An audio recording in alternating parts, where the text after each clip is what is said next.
Mister Saravana Bhavan sir அவர்களுக்கு பொன்னாடை போர்த்ததற்காக Duraisamy vocational 2, Shanmuga Sundaram vocational 1 அவர்களை வரவேற்கிறேன்.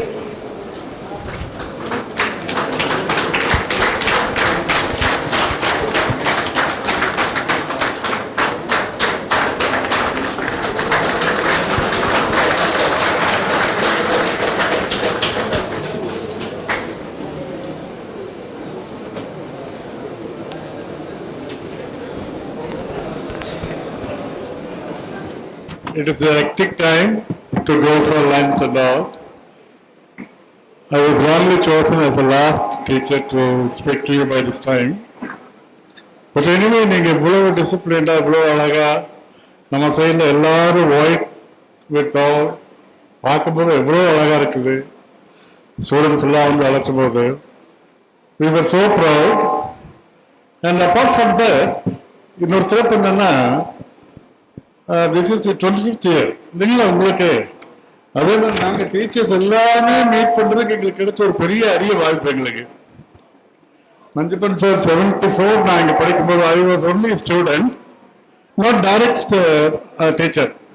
he was a teacher there in our school. நான் 74ல 11th ஸ்டாண்டர்ட் மட்டும் நம்ம ஸ்கூலில் படித்தேங்க. then after that 75, 76 PSC and 76 and 79 along with RCயோட அவர் பிகாம் பண்ணார், நான் அப்படியே இங்கிலீஷ் பண்ணேன். நான் இப்போ அப்படியே போச்சுன்னு வச்சுக்கோங்களேன்.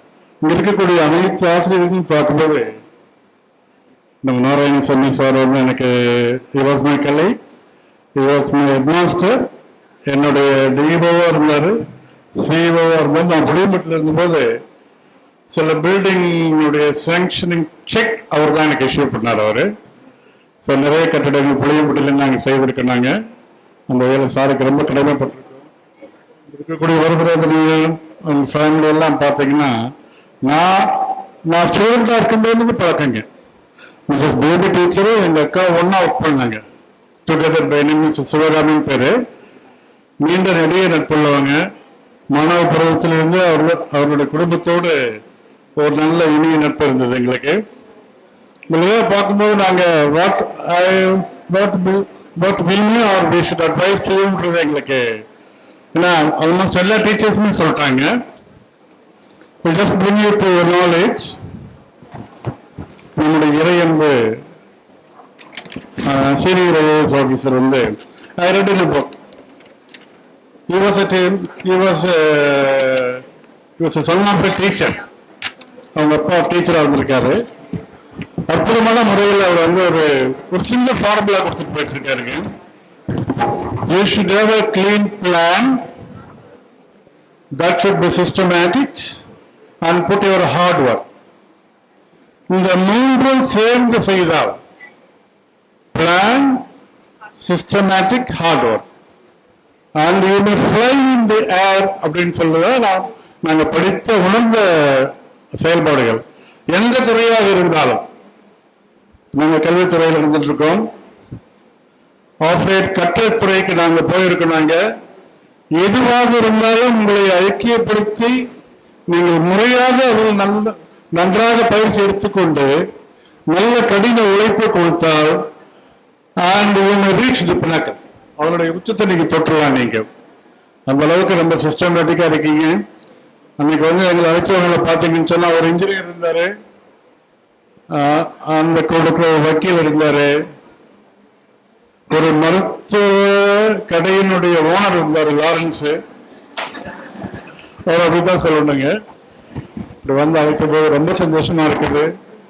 இதே சந்தோஷம் ஒவ்வொரு ஆண்டு நடத்துங்க. இன்னும் பார்த்தீங்கன்னா என்னுடைய கிளாஸ்மேட்ஸ் என்னோட இருந்தாங்க. By this time next week 50ஆம் ஆண்டு மாணவர்கள் ஒன்றாக கூடுகிறார்கள். 75 படிச்சவங்க சார் அவங்கலாங்க. 50ஆம் ஆண்டு மாணவர்கள் எல்லாம் தட் வித் ஃபேமிலி. இந்த கோயம்புத்தூர்ல எல்லாருமே இந்த ஸ்கூல்ல படிச்சவங்க எல்லாருமே அதில் பெரிய டாக்டர்ஸ் இந்த ஃபங்க்ஷனுக்காக வேண்டிய ஃபாரின்ல இருந்தெல்லாம் வந்துறாங்க. அவங்க அந்த அளவுக்கு இருக்குன்னு வச்சுங்களேன். எல்லோரும் எல்லா வளங்களையும் நீங்கள் பெற்று நீங்கள் சிறப்பான வாழ்க்கை வாழணும். உங்களுடைய எல்லா நிகழ்வுகளிலும் நம்ம டிஎஸ்ஆர் சொன்ன மாதிரி நம்ம வாட்ஸ்அப் குரூப்பில் நீங்கள் பண்ணிக்கலாம். நீங்கள் நேரில் போய் பண்ணணுன்றதில்ல. that would be more effective than this. ஆனா ஒரு காலத்துல நாங்க நினைச்ச வாட்ஸ்அப்ல போட்டா போயிடலாமா அப்படின்ற மாதிரி ஒரு we just had a wrong opinion. அதெல்லாம் கிடையாது.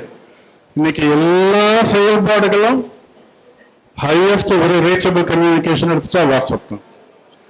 நல்ல முறையில் எல்லா வளங்களையும் பெற்று அடுத்த 5 ஆண்டுகள்ல அல்லது அடுத்தடுத்த 27, 30, 35 அப்படின்னு சொல்லிட்டு ஒவ்வொரு முறையும் உங்க ஃபேமிலியினுடைய ஸ்ட்ரென்த் அதிகப்படுத்திட்டு இன்றைக்கு மக்கள் இருப்பாங்க, நாளைக்கு நீங்க வந்து மாமியார் ஆயிடுவீங்க, அந்த நிலைக்கு நல்ல வளங்களை பெற்று வாழ வேண்டும் என்று இந்த அரிய தருணத்தில்